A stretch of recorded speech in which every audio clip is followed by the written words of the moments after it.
here today with a really special guest, Dr. Tabor Smith.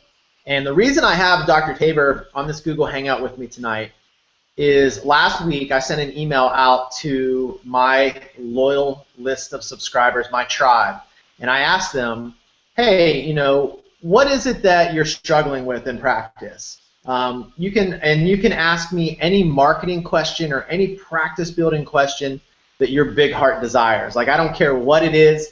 You can ask it, and I'll answer it. And I got a ton of questions. And last week, I actually sat down in front of the computer, and I recorded a ton of video responses. I uploaded them all to YouTube, which you can check out at youtube.com/Chris Burfield TV.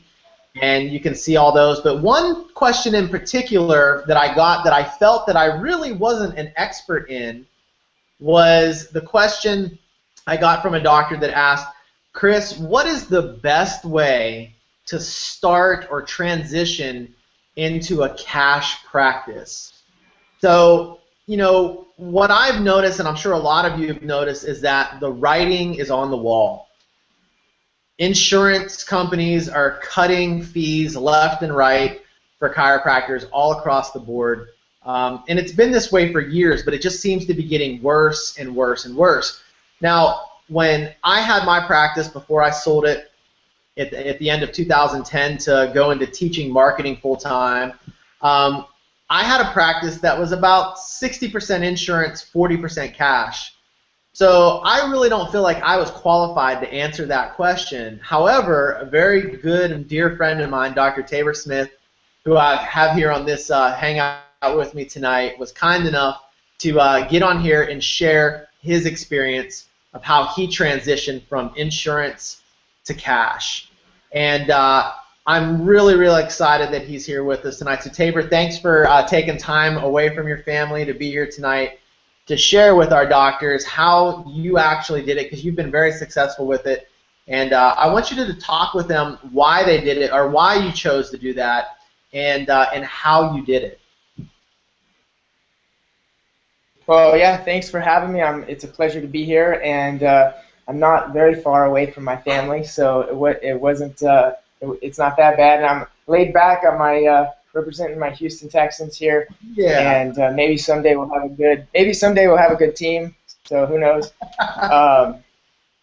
But yeah, we just recently in our office, I'd say recently, about 3 or 4 months ago, went all cash. So we now provide super bills to our patients, and for us, I can't tell you that I'm an expert. I did it myself. For us, it was a pretty easy transition, and I'll tell you, why I think that was, and how I would recommend, doctors do it so that they can have that easy transition like we did. And then, but to answer that question, why we did it, I could give you there's philosophical reasons. We want the patients who want to take care of their health for long term. We want to be congruent with the way we believe, but we also did it just because insurance is such a headache right now, and we had, my wife was just working, all these hours just trying to process insurance claims, and then and we were, the thing that I think made it easier for us is that we were already out of network in mostly all of the insurance companies, and so we've been, even since we started, we've been out of network with most insurances, but about even 2-3 years ago, even out of network would cover a significant chunk of the patient's care, right, or care in our office. So we would present a care plan, tell them how much their insurance would cover, how much they owed, and then if they needed to, they could make payments on that, or they could pay it all up front, right? And now we just got to where we were having most people's insurance, even with their deductible and with all these things, it just wasn't working out in their favor at all. Most of them we were saying, look, it's just better if you go cash anyway. And so to do away with the headache that we were having and to make it easier on our care plans and presenting, we just kind of got to that point where we said, let's just do it. Let's just stop taking insurance altogether. We'll do super bills, and we'll just go and be an all-cash practice. And so that process may have been a lot harder for the offices out there who are in network with every insurance company, right? I don't know per se what the clause is, whether you have to stay in network or you can decide to get out whenever you want to. I don't know the specifics there. But that would be my recommendations as far as a process goes, is if you are in network with a lot of the insurances, maybe shift to an out-of-network first, and then that in itself, I think evolutionarily, that in itself is what pushed us and forced us into a cash office that we wanted to be in anyway. I say forced us, but it just really didn't even make sense to continually take out-of-network benefits from these insurances. Right. So you just pretty much quit cold turkey. You were already out of network and having to deal with high deductibles and all that stuff anyway. So you were just through this. And decided to go all cash, quit cold turkey. Did you have any resistance from your patients when you did that? Well, now we'll still, and I would probably recommend doctors do this as well, is still honor, the out-of-network cases that we've already signed up, but not sign up any more new out-of-network cases. Does that make sense? Yeah. So if you have a patient that just got started with a care plan a week and a half ago or 2 weeks ago, you don't want to go back to them and say, hey, you're not going to be able to use your insurance anymore. You're going to have cash and we'll give you Super Bowl. So you're just saying the next new patient that comes in, start fresh with that one.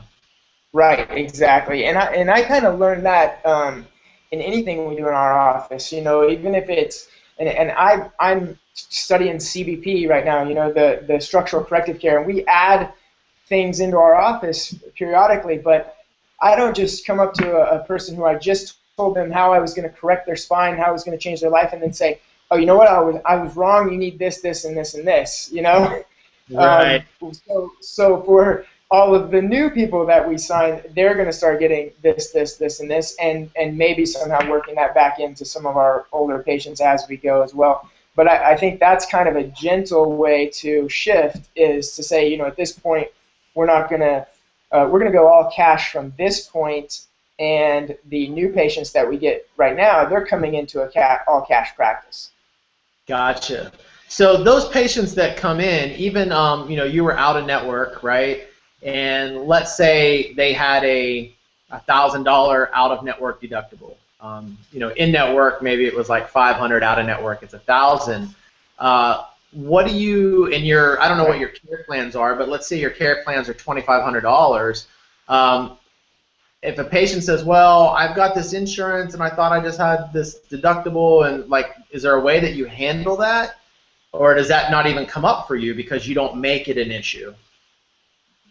Right. Well, now there's several areas in that process that you may come across that. So in the beginning, when a new patient first comes in, most of the time they're going to ask you, well, do you take blank and blank insurance? You know what I mean? Right. And our front desk, we always say, do you have your insurance card? We'll verify your insurance for you. And we'll let you know your benefits. But the reason why we do that is we do verify their insurance. So when they come in, even we're going through an all-cash practice, we want to know what their insurance covers. Now, my fees are my fees. They don't change based on the insurance anymore because we're cash. But since we're giving them a super bill, we're helping them as much as possible get a refund or a payment, but it's between them and their insurance company instead of us and the insurance company. And so if they make it through that process and we are going over our fees, that's something I do say. A lot of times it sounds something like, yeah, Chris, that's true. I made a decision not to be in network because what I do is different than what most other chiropractors and what other doctors and physicians do, and I don't want to be under their rules. I want to be able to give you what you need. I want to be able to correct the spine like we see fit. And so that's why we decided it was best for you that we stay out of those insurances and just help you as much as we can and give you the information you need to be reimbursed by your own insurance. Yeah. You know, something.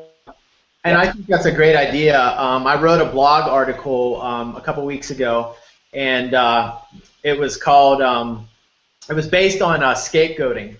And scapegoating is a technique that a lot of pharmaceutical companies use. You know, for example, when they say something like, when you see a drug commercial, they'll say, depression could be caused by a chemical imbalance in your brain.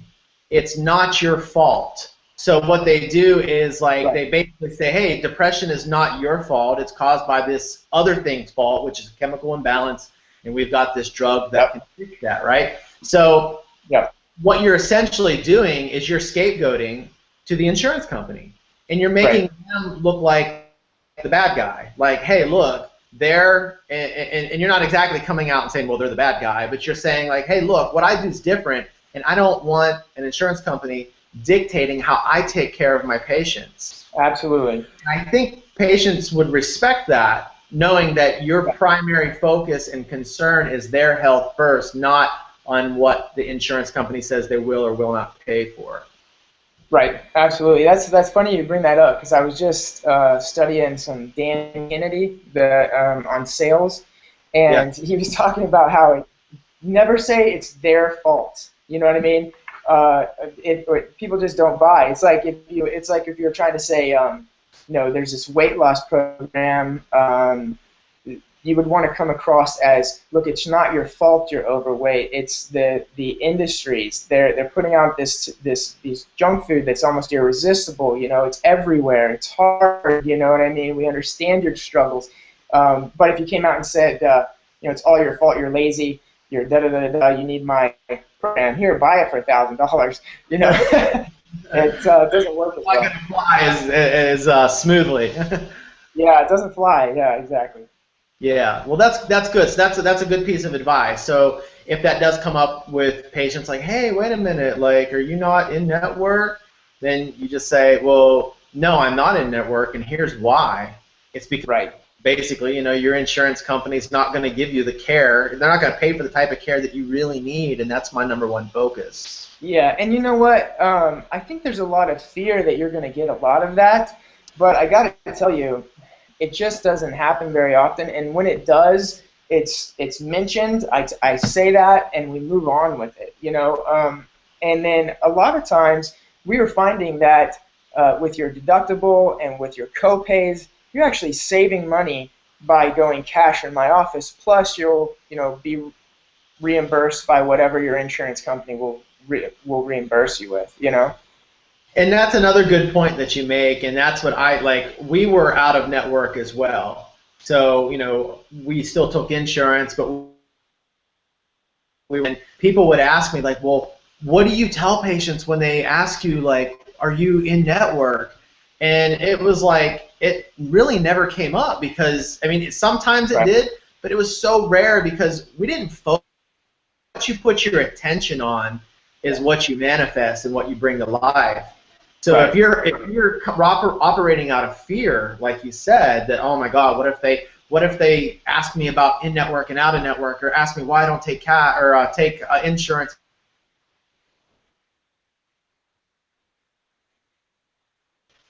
So the first step, really, I think, is to just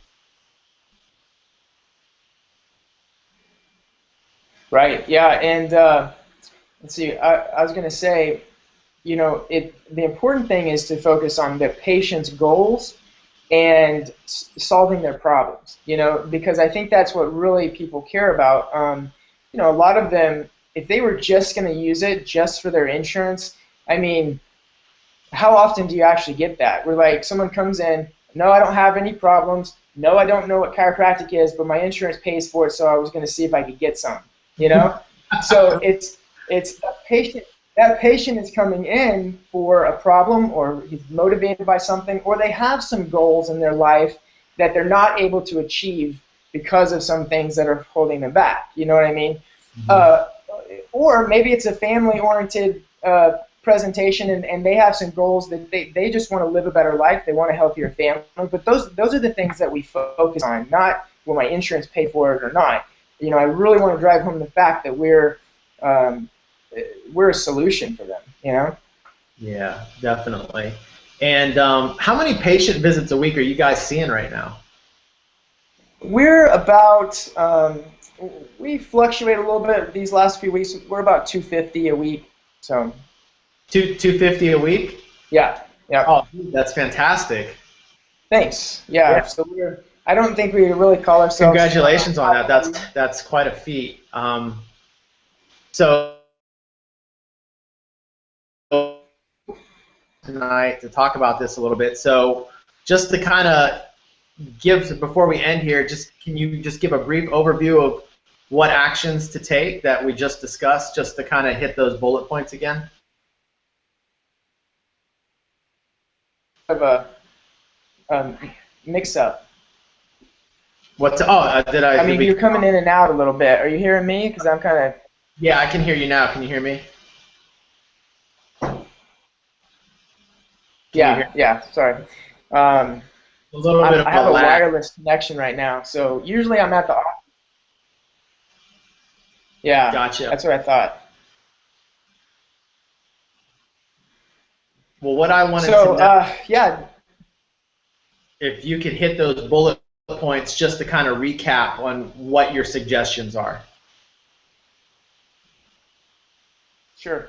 So if you are deep in network and you're doing a lot of in-network insurance, but you're motivated to shift towards cash, I would recommend that you start moving towards out-of-network first.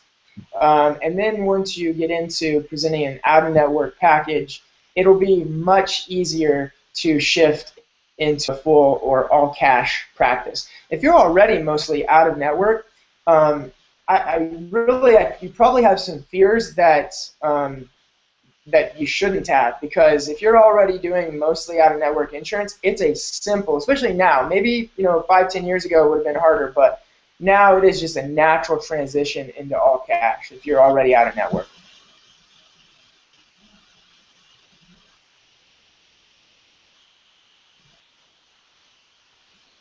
Okay. Are you still there? Yeah, we're here. You were talking if it's a natural transition is the last thing we heard. Okay, yeah. So I was just saying if you're all out of network, it's a natural transition to go all cash, and really it's a freeing or a liberating feeling to go all cash, because there's just less stress on your staff and your family, and so I've always heard all of those all cash chiropractors talking about how awesome it was. And but it really is good being an all cash practice. We'll stay that way from now on. So. Okay, we're back. It keeps cutting out. But all right, yeah. Sorry about that. It's low cash practice. Sorry, yeah. It must be this wireless connection or something. Yeah, it could be my internet too, man. And been.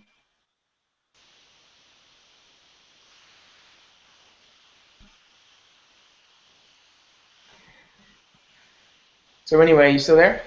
Yeah, I'm here. Okay, cool.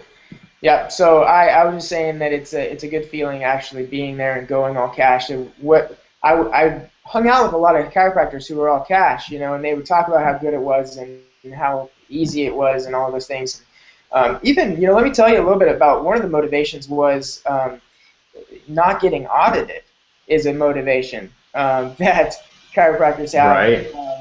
Because even the chiropractors that I know that have been audited, and even the ones I've heard about, you're just never the same after you have to go through that. It's just, you just want to pull your hair out from what I hear. I've never been audited, but then you've always got to pay money. They never come in and just don't find anything.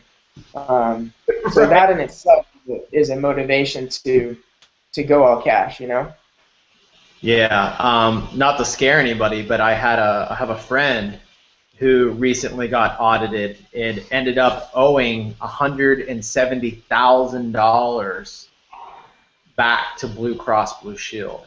Oh. Yeah.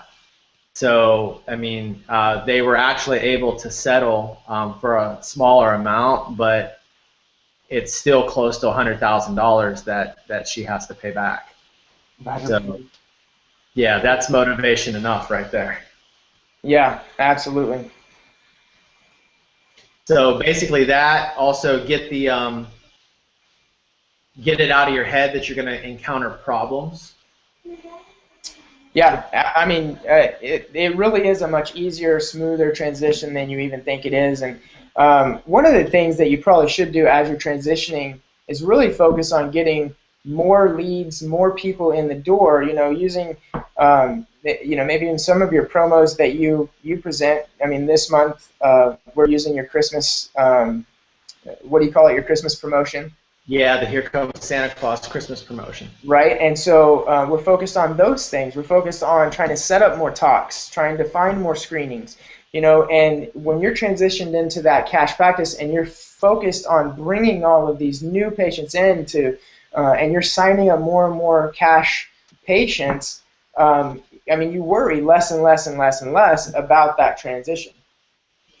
And the good thing is once you start establishing your cash practice, your patients that come in are paying cash, so when they refer people to your practice, those people probably know ahead of time that they're going to be paying cash, and they'll get a super bill to get reimbursed from their insurance company, and you'll be helping them out from that point of view. But that makes it nice as well. Now you've got referrals coming in that are expecting to pay cash. Yeah, absolutely. The best patient is that referral from somebody who paid all cash, and you already know that person knows how much your fees are and how to pay for them, and they're just coming there to get what you got, Right.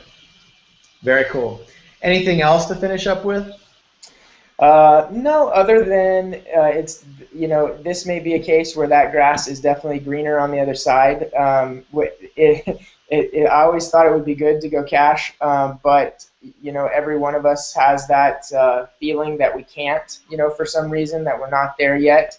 But then once you do it, you realize how easy it is to transition, and you realize that it was definitely worth it. Yeah, very cool.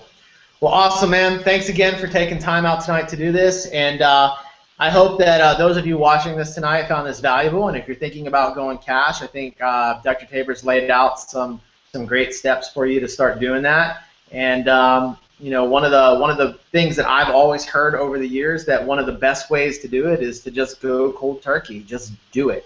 And there's this old saying that an amazing life lies just beyond your fear.